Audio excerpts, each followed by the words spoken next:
আসসালামু আলাইকুম viewers, good নুন সবাইকে। তো আমি এখন যে দুপুরের রান্নাটা আজকে আমি করতেছি বলতে আম্মা শাক রান্না করেছে, আজকে মূলার শাক আর মুরগির মাংসটা কষাতে হবে আমাকে, এই জন্য রেডি করে রেখে দিয়েছে। তো আমি তো চুলাতে দিয়ে দিলাম দারচিনি, এলাচি, তেজপাতা, লবঙ্গ। একটু হয়ে আসলে দেন আমি দিয়ে দিয়েছি আদা বাটা, রসুন বাটা, পেঁয়াজ বাটা একসাথেই দিয়ে দিয়েছি ভিউয়ার্স আজকে। এখন একটু নেড়ে চেড়ে কষিয়ে নিয়ে দেখেন মশলাগুলো দিয়ে দিব। আমার আজকে মশলার গুঁড়া শেষ হয়ে গেছে ভিউয়ার্স, ওটা একদম ফাঁকা হয়ে গেছে। আজকে তেলের বোতল ফাঁকা হয়ে গেছে, তেল ঢালতে হবে। তো দিয়ে দিলাম হলুদের গুঁড়া, মরিচের গুঁড়া, আর এখন দিয়ে দিব ধনের গুঁড়া, জিরার গুঁড়া, দিয়ে দিলাম ধনের গুঁড়া,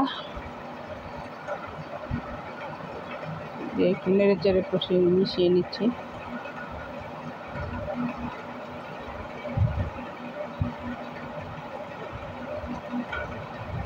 আগুনের যে তাপ ভিউয়ার্স, আমার চুলার অনেক তাপ। তো এই পর্যায়ে জিরার গুঁড়াটা দিয়ে দিলাম, দিয়ে এখন নেড়ে চেড়ে অল্প পরিমাণ একটু পানি দিয়ে দিলাম, মশলাটা পুড়ে যাবে কারণ আমার চুলার অনেক তাপ বেশি।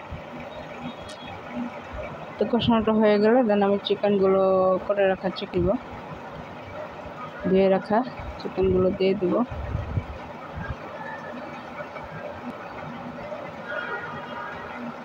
তো দিয়ে দিলাম চিকেন।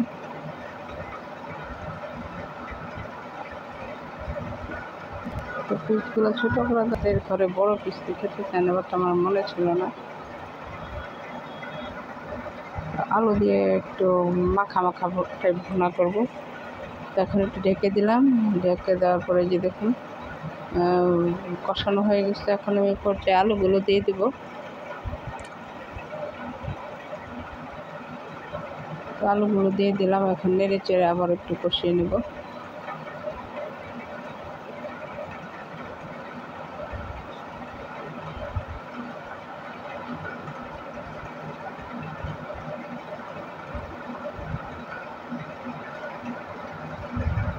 অল্প পরিমাণে একটু পানি দিয়ে দিলাম, আর যেহেতু মাখা মাখা টাইপ হবে এই জন্য বেশি পানি দিলাম না, 1 কাপ পরিমাণ পানি দিয়েছি।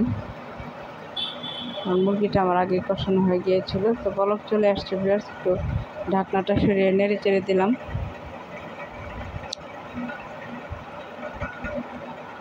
তো নামিয়ে নেওয়ার আগে আমি জিরার গুঁড়া দিয়ে দিব। আর এদিকে যে মূলার শাক আর ডাল আছে। মূলার শাক এখন খেতে একটু টেস্ট বেশি, বিকজ যে এখন কচি মূলার শাকটা পাওয়া যায়, নতুন মূলার শাক।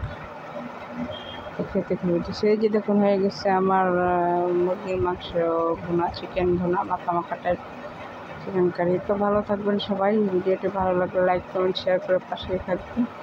আল্লাহ হাফেজ।